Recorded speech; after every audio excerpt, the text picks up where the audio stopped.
ಇದು ಸಭೆ ಮಾತಾಡುವುದಾಗಲಿ ಅಥವಾ ಭಾಷಣ ಮಾಡುವಂಥದ್ದಾಗಲಿ ಸಭೆ ಅಲ್ಲ. ಇಲ್ಲಿ ನಾವು ನೀವು ಎಲ್ಲ ಬಂದಿರ್ತಕ್ಕಂಥವರು ನಮ್ಮ ಮನಸ್ಸಿನಲ್ಲಿರ್ತಕ್ಕಂಥ ಒಂದು ದುಗುಡೇನಿದೆ ನಮ್ಮ ಮಠಕ್ಕೆ, ನಮ್ಮ ಸ್ವಾಮಿಗಳಿಗೆ ಈ ಥರ ಆರೋಪ ಮಾಡಿದಾರಲ್ಲ, ಇದು ಸರಿಯಲ್ಲ ಅನ್ನೋ ಒಂದೇ ಒಂದು ಉದ್ದೇಶದಿಂದ ನಾವೆಲ್ಲ ಇಲ್ಲಿ ಸೇರಿದ್ದೇವೆ. ಇದನ್ನ ಧೈರ್ಯವಾಗಿ ಎದುರಿಸುವ ಶಕ್ತಿ ನಮ್ಮ ಸ್ವಾಮಿಗಳಿಗಿದೆ. ಯಾಕೆಂದರೆ ದೊಡ್ಡ ಸ್ವಾಮಿಗಳು ಈ ಸ್ವಾಮೀಜಿಗೆ ಒಂದು ವಿಷಯನ ತಿಳಿಸಿದ್ರೆ ಏನಪ್ಪ ಅಂದರೆ, ಈ ಪೀಠ ಹೂವಿನ ಹಾಸಿಗೆ ಅನ್ನೋದು, ಇದು ಮುಳ್ಳಿನ ಹಾಸಿಗೆ. ನಾನು ಸಾಕಷ್ಟು ನೋವುಗಳನ್ನ, ಸಾಕಷ್ಟು ನಿಂದನೆಗಳನ್ನ, ಪ್ರತಿಯೊಂದನ್ನು ಅನುಭವಿಸಿದ್ದೀನಿ. ನೀವು ಮುಂದೆ ಏನೇ ಅಪವಾದಗಳು ಬಂದರೂ ಸಹ ದಿಟ್ಟತನದಿಂದ ಹೋರಾಡಬೇಕು ಅಂತಕ್ಕಂಥ ಒಂದು ಆದೇಶವನ್ನು ದೊಡ್ಡ ಗುರುಗಳು ತಿಳಿಸಿದ್ದಾರೆ.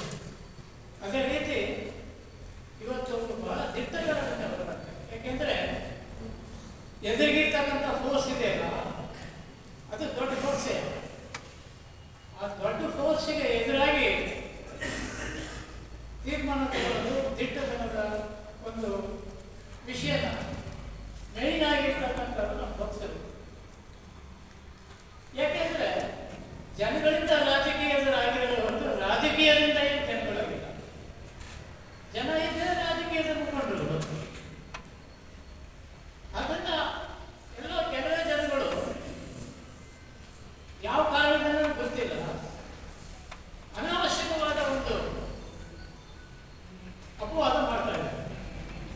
ಅದರಲ್ಲಿ ನೀವು ಟಿವಿನಲ್ಲಿ ಅಥವಾ ಮಾಧ್ಯಮದಲ್ಲಿ ಅಥವಾ ಪೇಪರ್ನಲ್ಲಿ ಓದಿರ್ಬೋದು. ಈ ಹಿಂದೆ ಇಂಥ ನಮ್ಮ ಮಠಕ್ಕೆ ಸಿಕ್ಕಿರೋದು ಪುಣ್ಯ. ನೀವು ಕೊನೆಯವರೆಗೂ, ನೀವು ಉಸಿರಿರೋವರೆಗೂ ನೀವೇ ನಮ್ಮ ಮಠದ ಅಧಿಪತಿಗಳು ಅಂತ ಹೇಳದಂತ ಜನ, ದೊಡ್ಡ ಜನ ಇವತ್ತು ಮಠದ ಮೇಲೆ ಅಪವಾದ ಮಾಡ್ತಾರೆ. ಮಠದಲ್ಲಿ ಬಹಳ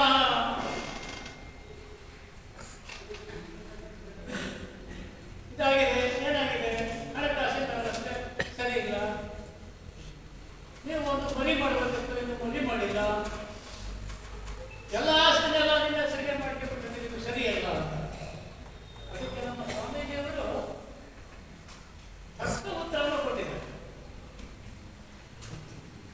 ಈಗ ಒಂದು ಆಸ್ತಿನ ಅಷ್ಟೊಂದು ಮಟ್ಟದ ಸ್ವಾಮೀಜಿ ವೈಯಕ್ತಿಕವಾಗಿ ಮಾಡ್ಕೊಳ್ಳೋಕ್ಕಾಗುತ್ತಾ? ಸಾಧ್ಯನೇ ಇಲ್ಲ.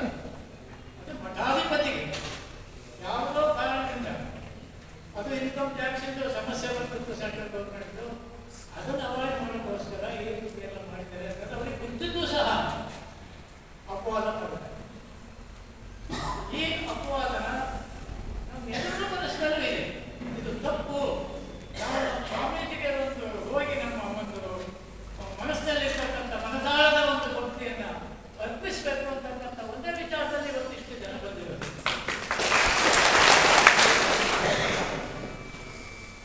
ಈಗ ನಮ್ಗೆ ಒಂದು ಸಂತೋಷ ಆಗ್ತದೆ, ಅವ್ರ ಕಡೆಯಿಂದ 2,000 ಕೋಟಿ ಮಠದ ಆಸ್ತಿ ದುಡ್ಡಿದೆ, ಬಹಳ ಸಂತೋಷ ಅಲ್ಲ ಇದು? ಯಾರು ಲೆಕ್ಕ ಆಗ್ತದಲ್ಲ, ಅವರೆಲ್ಲ ಲೆಕ್ಕ ಆಗ್ತದಲ್ಲ, ನಮ್ಮ ಸ್ವಾಮೀಜಿ ಲೆಕ್ಕ ಆಗ್ತದಲ್ಲ. ನಾವು ನಮ್ಮ ಮಠಾಧೀಶ್ವರರ ಬಗ್ಗೆ 75 ವರ್ಷಗಳಿಂದ ನಾನು ಅವರ ಹತ್ರ ಇದ್ದೀನಿ. ಅವರ ಒಂದು ಮನಸ್ಸೇನಿದೆ, ಅವರ ಒಂದು ಲೆಕ್ಕಾಚಾರ ಏನಿದೆ, ಅದು ಪೂರ್ತಿ ನಮಗೆ ಅರ್ಥ ಆಗಿದೆ.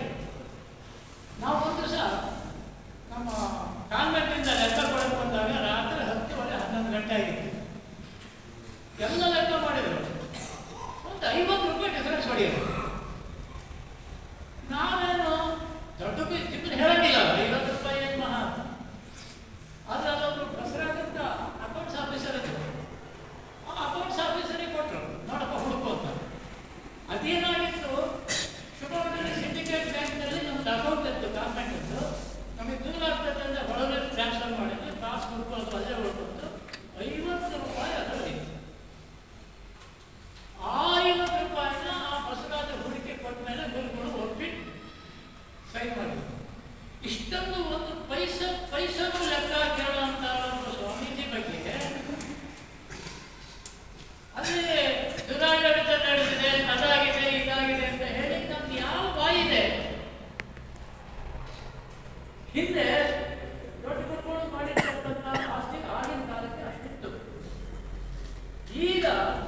ಪ್ರತಿಯೊಂದು ಕಡೆ ಹೋಗಿ ನೋಡಿದ್ರು ಇಂಥ ದೊಡ್ಡ ಆಸ್ತಿಗಳನ್ನ ಮಾಡಿಟ್ಟು ಇಷ್ಟು ಮಕ್ಕಳಿಗೆ ವಿದ್ಯಾಭ್ಯಾಸ ಎಲ್ಲ ಕೊಡಿಸ್ತಾ ಇದ್ರು, ಇಷ್ಟು ಕಾಲೇಜು ಸ್ಕೂಲ್ ನಡೆಸ್ತಾ ಇದ್ರು. ಇಷ್ಟೊಂದು ತನಕ ಯಾರು ನಾನು ಬಂದಾಗ ಸ್ವಾಮಿಗಳು 2 ಗಂಟೆಗೆ ಲೈಟ್ ಆಫ್ ಆಗೋದೆಲ್ಲ ಅವ್ರು ಹೋಗಿತ್ತು. ಅಷ್ಟೊಂದು ಕೆಲಸ ಮಾಡಿ ಕೂಡ ಆದೇಶ ಬಂತೆ 24,000 ವಚನಗಳನ್ನ ಇಂಗ್ಲಿಷಿಗೆ ಅದನ್ನ ತರ್ಜಮೆ ಮಾಡಿಸಿ ಜಗತ್ತಿನ ಆದ್ಯಂತ ಹಚ್ಚಿರ್ತಕ್ಕಂಥ ಸ್ವಾಮೀಜಿ ಅಂದ್ರೆ ಇದೇನೆ. ಅವ್ರಿಗೆ ನಾವೆಲ್ಲರೂ ಶರಣ ಆಗಲೇಬೇಕು, ನಮ್ಮ ನಮಸ್ಕಾರಗಳನ್ನು ಬಿಡ್ತೇವೆ. ಇವರು ಬರೀ ಸ್ಟೇಟ್ ಲೆವೆಲ್ ಅಥವಾ ಹಳ್ಳಿ ಲೆವೆಲ್ ನಮ್ಮ ಸ್ವಾಮೀಜಿ ಅಲ್ಲ, ಇಂಟರ್ನ್ಯಾಷನಲ್ ಲೆವೆಲ್ನಲ್ಲೂ ಸಹ ಒಂದು ಫಂಕ್ಷನ್ನಲ್ಲಿ ಅಧ್ಯಕ್ಷತೆಯಲ್ಲಿ ಧರ್ಮಗುರುಗಳ ಒಂದು ಸಮ್ಮೇಳನ. ಮೋದಿಜಿಯವರು ಸಹ ಒಂದು ಫಂಕ್ಷನ್ನಲ್ಲಿ ಯಾವುದೋ ಕನ್ನಡ ಇದರ ಫಂಕ್ಷನ್ನಲ್ಲಿ ದೆಹಲಿ ಒಳಗೆ ನಮ್ಮ ಸ್ವಾಮೀಜಿಗಳನ್ನ ಬಹಳ ಹೊಗಳಿಕೆ ಮಾಡಿದ್ರು. ಮತ್ತು ಮಾತನ್ನ ಹೇಳಿದ್ರೆ ಬಹಳ ಅರ್ಥ ಇದೆ. ವಯೋಗಿ ಅವರು 1000 ಮಾತು ಹೇಳಿದ್ರು ಅಂತ ಅಂತ ದೊಡ್ಡರೆಲ್ಲ ನಮ್ಮ ಸ್ವಾಮೀಜಿನ ಹೊಗಳಿದಾಗ ಅಥವಾ ತುಂಬಾ ವಿಚಾರವಂತರು ಅಂತ ಆದಾಗ ನಾವು ಸಣ್ಣತನ ಯಾಕೆ ಮಾಡ್ತಾ ಇದ್ದೀವಿ? ಇದಕ್ಕೆ ಏನು ಸುಖ ಇದೆ? ಇವರನ್ನ ಪೀಠಕ್ಕೆ ತರಬೇಕಾದ್ರೂ ಈ ಏರಿಯಾದಲ್ಲಿ ಒಂದು ಕುದುಗಿತ್ತು. ಈ ಕಡೆ ನಮ್ಮ ದಾವಣಗೆರೆ ಕಡೆ ಮಾಡಬೇಕು ಅಂತಂದ್ರೆ ಒಳಗೆ ಬಹಳ ಜನತೆ ಈಗೇನು ಗಲಾಟೆ ಮಾಡ್ತಿದ್ದಾರೆ ಅವರೂ ಸಹ ಅದಕ್ಕೆ ಇದಕ್ಕೆ ಕೊಟ್ಟಿದ್ರು. ಅದಕ್ಕೆ ದೊಡ್ಡ ಗುರುಗಳು ಹೇಳಿದ್ರು, ಈ ಮಠ ಉದ್ಧಾರ ಆಗ್ಬೇಕಾದ್ರೆ, ಈ ಮಠ ಉತ್ಕೃಷ್ಟವಾಗಿ ಆಗ್ಬೇಕಂದ್ರೆ ಇವರೇ ಆಗ್ಬೇಕು, ನಾವು ಇವ್ರನ್ನೇ ಮಾಡೋದು ಅಂತ ಅವರು ಹಠ ಹಿಡಿದು ನಮ್ಮ ಸ್ವಾಮೀಜಿಗೆ ಪಟ್ಟ ತಂದಿದ್ರು. ಅದೇ ರೀತಿ ಈ ನಮ್ಮ ಸ್ವಾಮೀಜಿ ಮುಂದಿನ ಮನೆಗೆ ಆ ಸಿಮೆಂಟ್ ಕಟ್ಟಿ ತಪ್ಪೇನಿದೆ ಇದರಲ್ಲಿ? ನಾವು ಅಷ್ಟು ಸೇರಿ ಆಸಕ್ಕಾಗತ್ತ ಅದನ್ನ ಎಲೆಕ್ಷನ್ MLA MP ಕೋಷ್ಟ ಅದು ಮಠಾಧೀಶರು ಇಷ್ಟೊಂದೆಲ್ಲ ಮಾಡಿದ್ದನ್ನ ನಡೆಸ್ಕೊಂಡು ಹೋಗೋಕೆ ಶಕ್ತಿ ಇರ್ತಕ್ಕಂಥ ಅವರು ಹೂಡಿಕೆ ಮಾಡ್ತಾರೆ. ಇದು ಅಷ್ಟು ಸುಲಭದ ಕೆಲಸ ಅಲ್ಲ. ಇವತ್ತು ಮಠಾಧೀಶಕ್ಕೆ ಬಹಳ ಜನ ಒಪ್ಪದೇ ಇಲ್ಲ ಅಥವಾ ಒಪ್ಪಿದ್ರು ಬಹಳ ದಿವಸ ಇರೋದು ಇಲ್ಲ. ಅದರಿಂದ ಬಹಳ ಯೋಚನೆ ಮಾಡಿ ಈ ಮಠ ಯಾವಾಗಲೂ ಉಳಿಬೇಕು, ಇದೇ ರೀತಿ ನಡ್ಕೊಂಡು ಹೋಗ್ಬೇಕು. ನಮ್ಮ ಭಕ್ತರು ಮುಕ್ತರಿದ್ದಾರೆ, ನಮ್ಮ ಗುರುಗಳು ನಮ್ಮ ಮಠ ಅಂದ್ರೆ ಅಷ್ಟೊಂದು ಪ್ರೀತಿ ವಿಶ್ವಾಸದಲ್ಲಿದ್ದಾರೆ. ಅದಕ್ಕೆ ತೊಂದರೆ ಆಗಬಾರ್ದು ಅಂತಕ್ಕಂಥ ಒಂದು ವಿಚಾರನ ಅವರು ಒಪ್ಪಿಟ್ಟಿದ್ದಾರೆ. ನಾವು ಒಂದೇ ಸೆಂಟೆನ್ಸಿಗೆ ಇಲ್ಲಿ ಭಾಷಣ ಕೃಷ್ಣ ಸಭೆ ಅಲ್ಲ, ನಾವೇನೇನು ಸೇರಿದ್ದೀವಿ ಎಲ್ಲರದ್ದು ಒಂದೇ ಸೆಂಟೆನ್ಸ್. ಏನು? ನಮ್ಮ ಗುರುಗಳು ಅವರು ಸಾಕಾಗ್ದು ನನಗೆ ಬೇಡ ಅನ್ನೋವರೆಗೂ ಅವರೇ ಇರಬೇಕು ಅಂತಕ್ಕಂಥ ಶಿವಮೂರ್ತಿ ಶಿವಾಚಾರ್ಯ ಮಹಾಸ್ವಾಮಿಗಳಿಗೆ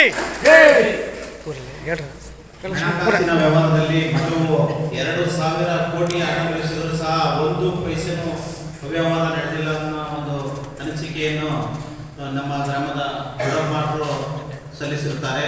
ಹಾಗೂ ಈ ಮಠವು ಸಾಕಷ್ಟು ಶೈಕ್ಷಣಿಕ ಕ್ಷೇತ್ರದಲ್ಲಿ ಸಾವಿರಾರು ವಿದ್ಯಾರ್ಥಿಗಳು ಮತ್ತು ಮಠ ಮಂದಿರಗಳು, ಕಲ್ಯಾಣ ಮಂದಿರಗಳು, ಹಾಸ್ಟೆಲ್ಗಳು ಇವೆಲ್ಲವನ್ನೂ ಸಹ ಸಾಕಷ್ಟು ಮಾಡಿಕೊಂಡು ಬಂದಿದೆ.